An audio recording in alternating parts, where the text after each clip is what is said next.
So far, ongoing pa ang investigasyon ng ating gobyerno sa ilang mga opisyal ng DPWH, pati mga miyembro ng Senado. Sinasabi po, pinaiimbestigahan din ang ibang mga miyembro ng Kongreso. Tayo ay naghihintay pa sa resulta ng mga investigasyon na ito. Ngunit, last year, nagsagawa ang Kongreso ng mga pagdinig sa flood control projects at pinutol ito noong September 24 dahil binuo na ang Independent Commission for Infrastructure. Natapos na ang trabaho ng ICI noong March 31 at hindi man lang inilabas ang report ng findings ng ICI. Kaya ako po ay naghain ng resolusyon sa Kongreso na buksan muli ng Kongreso ang investigasyon sa flood control at ipakita ng Kongreso na tayo ay na transparency, accountability, justice, at democracy. Pero habang hindi pa pinapaliwanag kung bakit hindi pa sinisimulan muli ang mga investigasyon sa flood control, hindi maaaring sabihin na tayo ay may tunay na hustisya at accountability sa mga may kasalanan sa mga flood control projects. Kaya si Senator Marcoleta ay kinakatakutan ng marami sa gobyerno. Maraming mga senador ay nagsakripisyo para iluklok si Senator Marcoleta bilang chairperson ng Blue Ribbon Committee.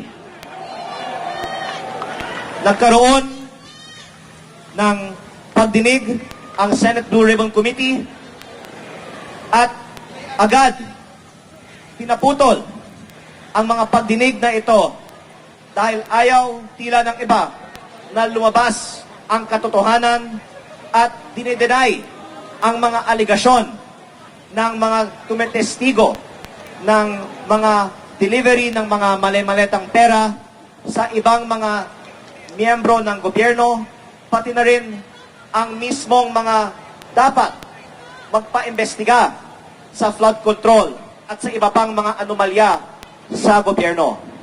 Kaya lalong importante na simulan muli ang investigasyon sa flood control dahil kung hayaan lang natin sa mga iba na isagawa ang mga investigasyong ito, hindi natin maaasahan na iimbestigahan nila ang sarili nila. Kaya si Senator Marcoleta kinatakutan dahil wala siyang pinoprotektahan at gusto niyang ilantad ang katotohanan sa mga flood control projects. Ngunit sa halip na siya ay tulungan na ilantad ang katotohanan, siya pa ang kakasuhan at nais ng iba na patahimikin. Ang sinasabing isasampang kaso sa kanya ay ang pagtanggap ng illegal na campaign donations. Ngunit, hindi nga sinasabi na nanggagaling sa pondo ng bayan ang mga donasyon na ito. Ito po ay mga pribadong donasyon po lamang at walang kaugnayan sa flood control. Meron akong isang nais na ibahagi sa inyo.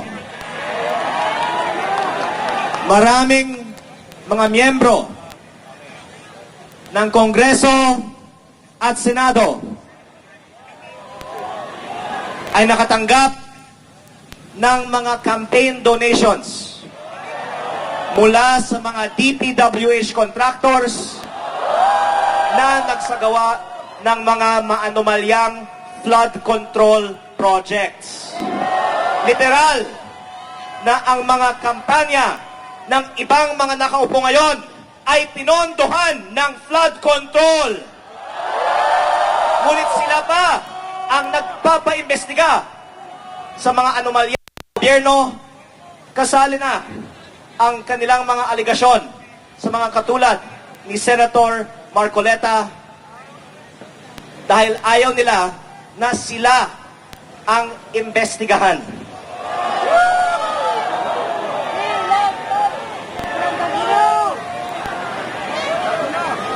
Dagdag ko rito, ito ay alam ng marami ng aking mga kasamahan sa Kongreso. Nung ako ay bagong halal na congressman, ang daming mga kontraktor na lumapit sa akin para humingi ng kontrata sa DPWH. Pero akala ko ang trabaho ng congressman ay gumawa ng batas. Ang lumalabas pala, at least sa aking probinsya, sa Batangas, hindi nagkakaroon ng tunay na competitive biddings ang DPWH. Dahil ang sinasabi nila, ang mga bidding sa DPWH ng Batangas ay biding-bidingan po lamang. At ang mga congressman ang pumipili ng mga nananalong mga bidders. At nagkakataon ang mga nagbibigay ng mga malalaking campaign donations sa mga kongresista sa Batangas ay ang mga nananalo ng mga maraming mga kontrata.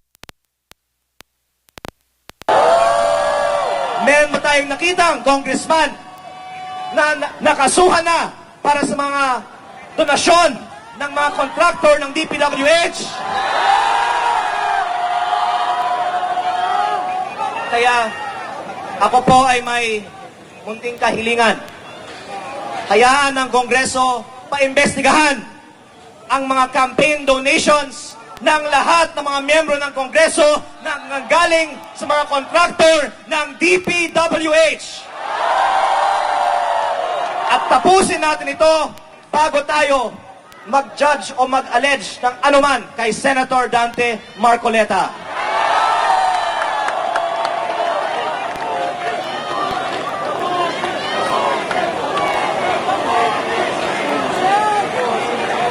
Dagdag ko din po ito. Maraming personal knowledge ang aking mga kasamahan sa Kongreso sa mga kalakaran na ang ibang mga kasamahan namin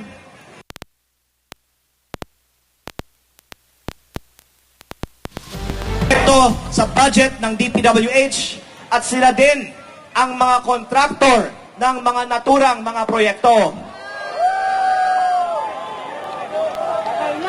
In fairness po, sinabi naman na paiimbestigahan ang mga congressman na kontraktor.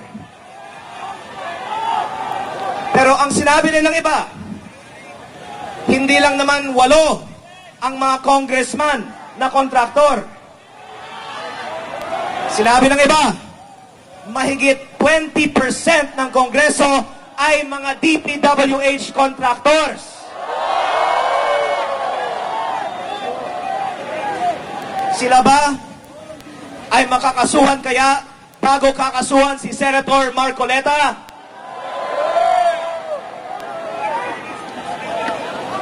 At kung meron man, iilan? Sabihin na po natin, iilan na makakasuhan. Bakit may mga congressman na napakalinaw ang ebidensya na sila ay mga kontraktor ng DPWH na hindi man lang pinaiimbestigahan? Panghuli, dinagdagan ko po ito. Lumabas na rin sa balita noon na ako ay may mga nakalap na mga dokumento mula sa DPWH na naglalaman ng mga listahan ng mga nagpasok ng mga budgetary insertions ng mga congressman para sa mga proyekto ng DPWH. Marami sa mga nagpasok ng mga proyekto sa budget ng DPWH ay may malinaw na kaugnayan sa mga contractors who were eventually awarded these projects. At may mga lumabas na mga testigo na nagpapatunay sa mga dokumentong ito. Dahil hindi po galing sa akin, nang galing sa mga testigo na kinikilala ng ating gobyerno ang mga pahayag na ito. In fact, ang iilan sa kanila ay ginawa na o inanunsyong gagawing state witness. Absuelto na sa kanilang mga kaso. Ngunit, sa aking personal na opinion, kung gagamitin natin ang testimonya ng iilan para idawit ang iilan at ang resulta nito ay iaabsuelto sila sa kanilang sariling mga kaso, hindi tama na selective ang justice at 2 o 3 lamang ang makakasuhan gamit ng kanilang testimonya. Kung may kaalaman sila na reflected sa mga dokumento ng DPWH na hindi 2 o 3, kung hindi 2 o 300 ang nagbigay ng mga insertions para sa mga proyekto sa DPWH sa kanila. Yan ang ibig sabihin ni Senator Marcoleta na selective ang justice sa ating bansa. May iilan na kinakasuhan o ikinulong na habang ang iba ay hindi man lang pinaimbestigahan gamit the same evidence and the same testimonies. Kaya, hayaan natin muna sila na maglabas ng kanilang mga reports dahil inanunsyo naman na lalabas sa mga darating na mga linggo ang mga reports na ito. Sana uunahin nila ito sa mga kaso sa mga iba na wala namang kinalaman sa flood control projects. At sana pag lumabas ito, hindi lang 2 o 3, kung hindi 2 o 300 ang paiimbestigahan.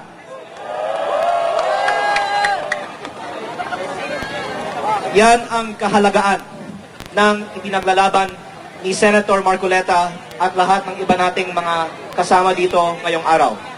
Dahil kung hindi equally applied ang batas, yan po ay in violation of the right to equal protection under the law.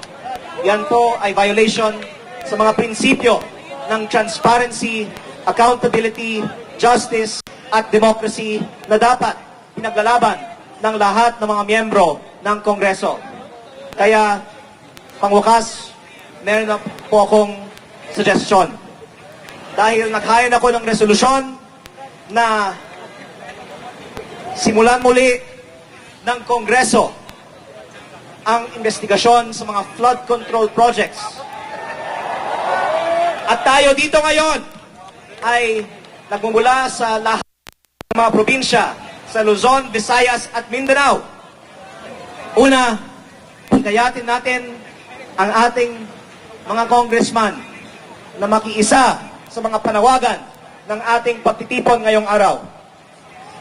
At kung hindi man lang sila dadalo dito sa Liwasang Bonifacio, sa Facebook, o pag-uwi natin sa ating mga probinsya, siguro naman maraming natin ay sumuporta sa mga nakaraang mga eleksyon sa ating mga kongresista.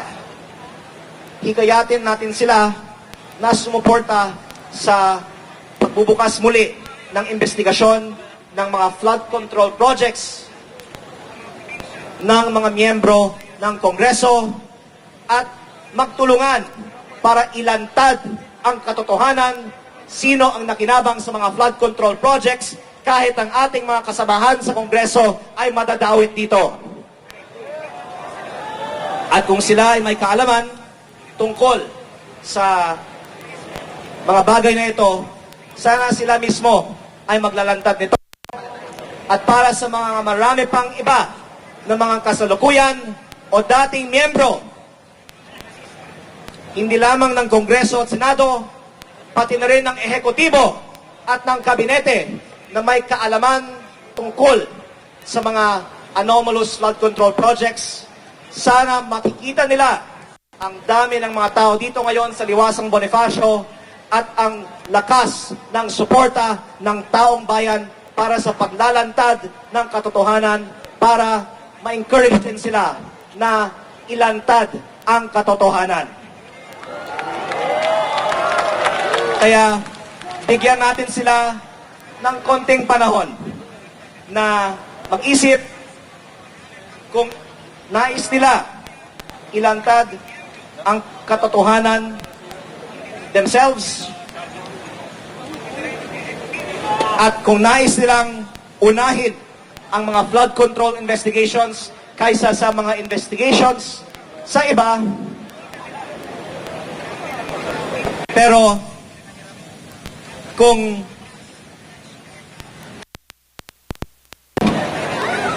at hindi nila tayo papakinggan, I cannot speak for, tingin ko, hindi papayag ang mga kasama natin dito sa Liwasang Bonifacio na hindi managot ang mga may kasalanan sa mga flood control projects. And we will have to take other measures to demand accountability for the wrongdoing that has been done. Pero sa ngayon, hihintayin ko po kung may gagawin silang ibang action pa, at sana pakinggan nila ang mga kasama natin dito sa Liwasang Bonifacio bago sila magdedesisyon tungkol sa mga susunod pang mga hakbang sa iba nating mga kaibigan na ang nais lang ay lumabas ang katotohanan sa mga nangyari sa mga flood control projects katulad ni Senator Dante Marcoleta. Maraming salamat po at mabuhay po kayong lahat.